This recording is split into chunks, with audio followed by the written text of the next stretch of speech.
Hello, Assalamu alaikum. Welcome to another episode of Around A3. Today's episode is incredibly special, like I always say, but today is genuinely really special because we have the one and only, a really good friend of mine, Dr. Rudi Safarudin on the show. Assalamu alaikum, Rudi. How are you? Alaikum salam wa rahmatullah. Sorry, I messed up your name. My bad. You're good. So Rudi is on the show today to tell us a little bit about drug therapy regimen in Ramadan. You know, as we all know, Ramadan starts today. This should be airing on Friday. So Ramadan Mubarak, Ramadan Kareem to everybody. And Rudi is here to tell us some very important information about how to practice proper drug therapy in Ramadan. So Rudi, could you give us a little bit of an introduction of yourself and what you do? Yeah, sure. Hey everyone, my name is Rudi. I'm a third year PhD student at School of Pharmacy. So I'm doing basically like drug therapy evaluation, and now I'm in Morgantown, West Virginia. Cool. So, Rudi, why don't you take it away? We're excited to learn from you today. Thanks, man. So I'm gonna share my screen here. So I'm trying to make it super simple. I really hope that I can finish it by 5 minutes. So Okay. Here's the thing. So we're going to talk about drug therapy in Ramadan. So there are things that we need to consider. There are so many people who still want to fast, even though like they're like, like having conditions. And so like this is very good information for them. And so they can adjust if they have to. So we will be having two parts of presentation today. So the first one will be the general rule of drug therapy regimens in Ramadan. And then the second one is for diabetes patients. So this presentation will be based on two main articles. The first one is Diabetes and Ramadan, Practical Guidelines. It was conducted by Muhammad Hassanain. 2015, and then the other one will be based on Ministry of Health, Saudi Arabia. So this is a valid information. So, yep, there you go. Let's go start it. And then, so this is the general one. And then, as you can see here, there are two terms that we're going to be using interchangeably. So iftar means fast breaking, and then sahur means dawn meal. So the first one, for once a day drugs, so it means that you have to take it once a day for the entire 24 hours. So in that case, so if it depends if it's before meal drugs, then you have to take it right away after iftar, after you break your fast, or before sahur meal. So in this case, so I highlighted with the red color here. For example, for oral anti-diabetic drugs, it has to be taken after iftar because it's actually, it depends on the timing of the meal. So at iftar, we have like the biggest meal of the day. And so that's why the anti-diabetic drugs have to be taken at that time. And so it can control for the blood glucose level. And then after meal drugs, you can take it after iftar or sahur. Again, it depends on the types of the drugs. You have to consult it with the pharmacist or the doctors that have been taking care of you. So Hey, again, I put here be consistent. Mm-hmm. Rudi, what is anti-diabetic? What does that mean? I'm sorry, I'm not too familiar. Yeah, so those are basically medications for diabetic patients. So Okay. people with high blood sugar level. Okay, gotcha. Okay, and then be consistent whenever if you're taking it like at 8 p.m. Keep taking it at the same time. And then for 2 times a day drugs, you can take it since it's 2 times. So before meal, at sahur, and iftar.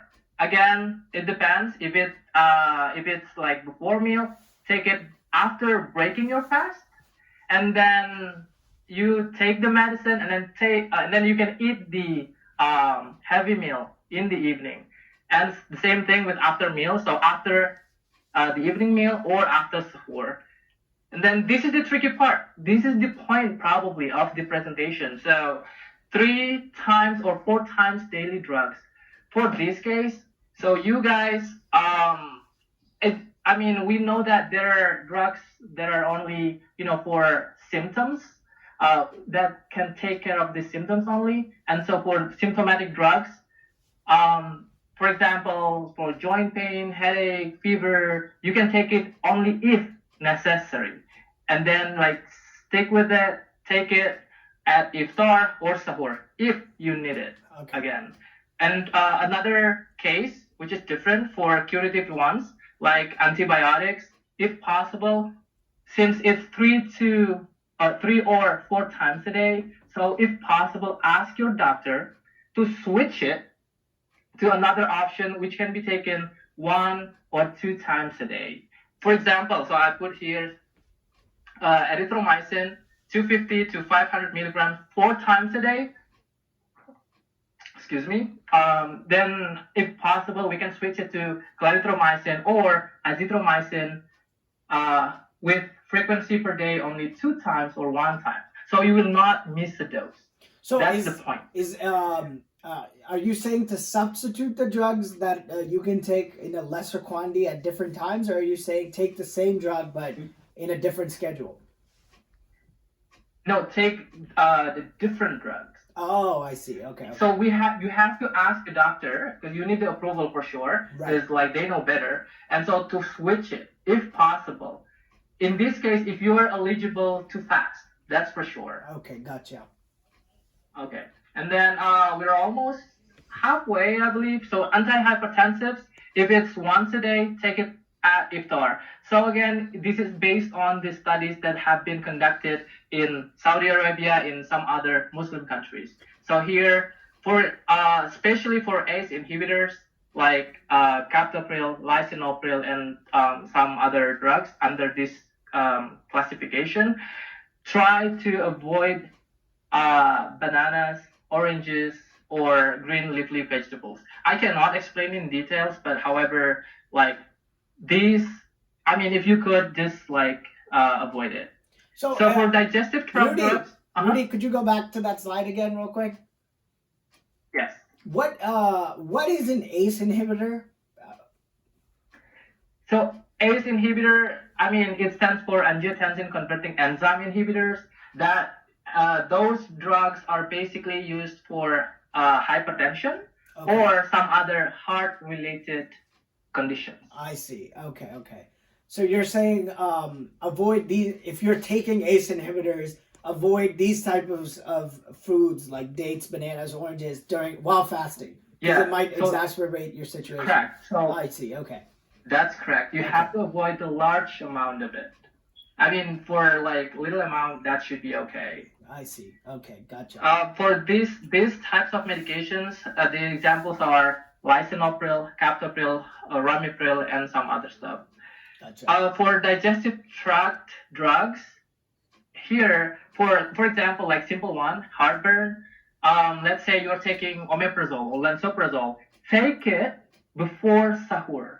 I mean, outside of Ramadan, we take it every morning before breakfast.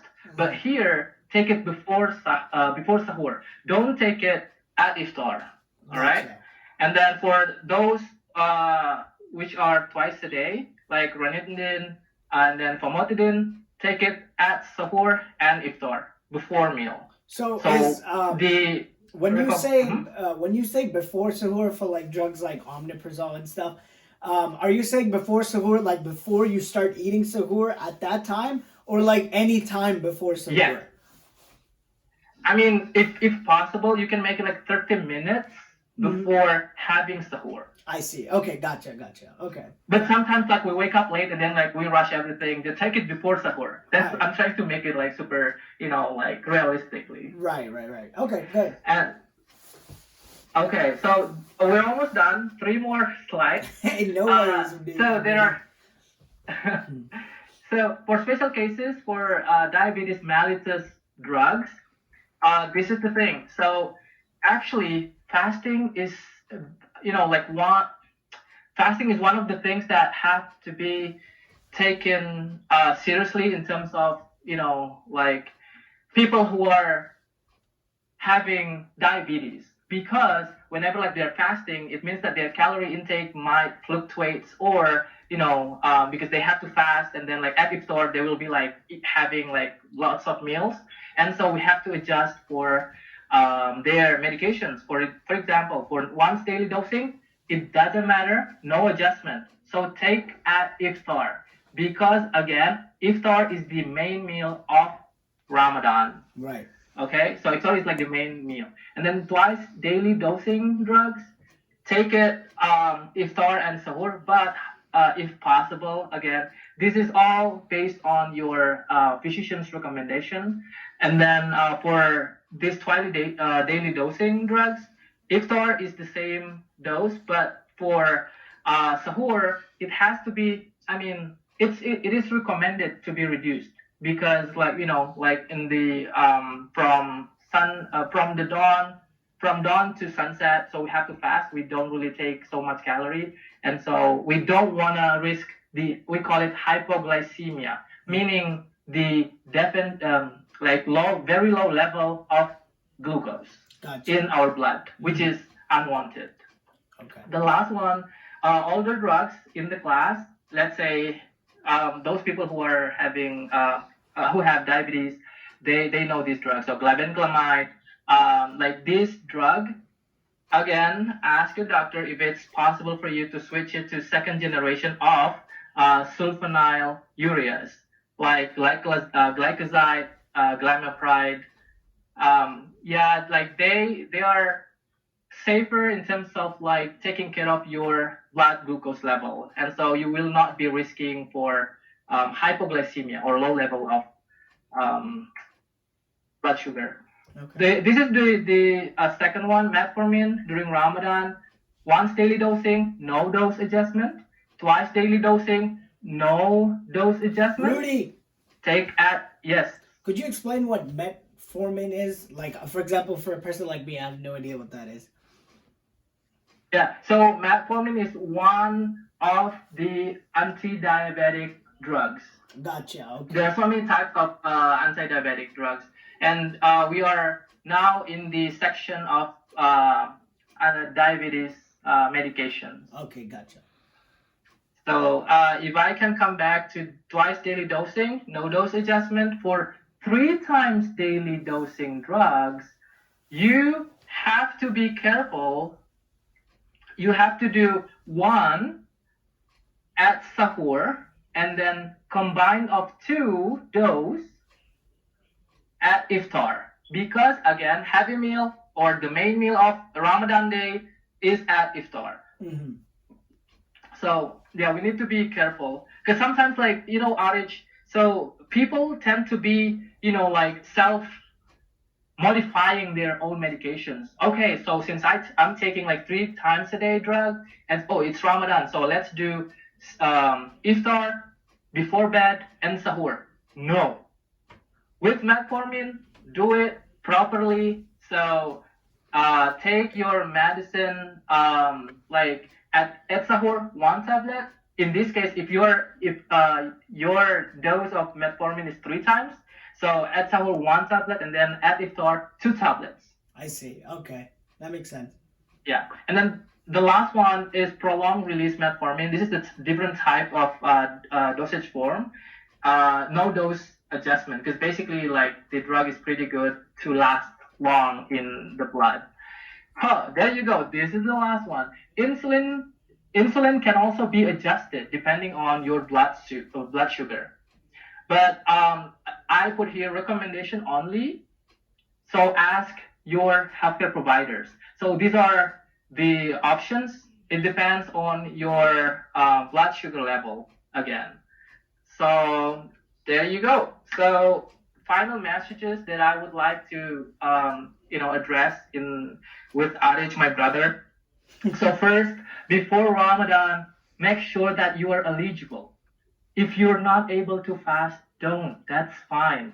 Right. I mean, in Quran, like we are allowed to skip Ramadan, and probably we can compensate it sometime in the future. Right. Second, if you're feeling like you're having symptoms of hypoglycemia or like low blood sugar level, let's say you are like you have shakiness, dizziness, sweating, or hunger, like overly hunger, then you better like break your fast, take the like some, let's say, like sugary water or something like that, or consult with someone who knows better. And then the third one, for diabetes patient, those patients, they know what to do. They have like they can self prick themselves and then like check their blood sugar level, and then make sure that it's between the range that they are supposed to be. And then adjustment of diet if possible, eat properly, healthily. The last one, the point of this message, for those people who need some medication adjustment, they better adjust it with the approval from doctors or pharmacists who are taking care of them. I see. Boom. Thank you so much, bro. Yeah, no problem. Happy Ramadan. Can we see your face again before we conclude, Rudi? Oh, sure. So, Oh. so Rudi, one last thing before we Okay, go. what was that? Oh, sorry.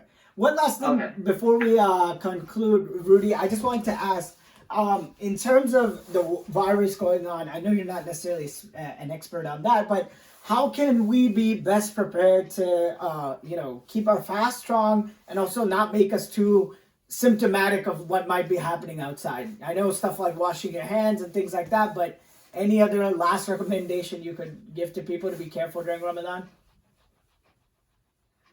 I would say there are two keywords here: immune system.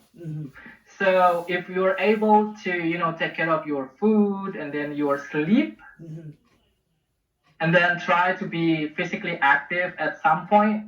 Okay. Everyone knows what I'm talking about. Right. So you know better. I mean, everyone knows better about themselves. Make sure that you have a very good immune system. Then, na'udzubillah min zalik, or let's say, knock on wood, if the virus, like comes to you, then like you will be able to counter back. Like you will just like your immune system, your antibody will just kill the virus Inshallah. if you have good immune system. Inshallah. So eat properly.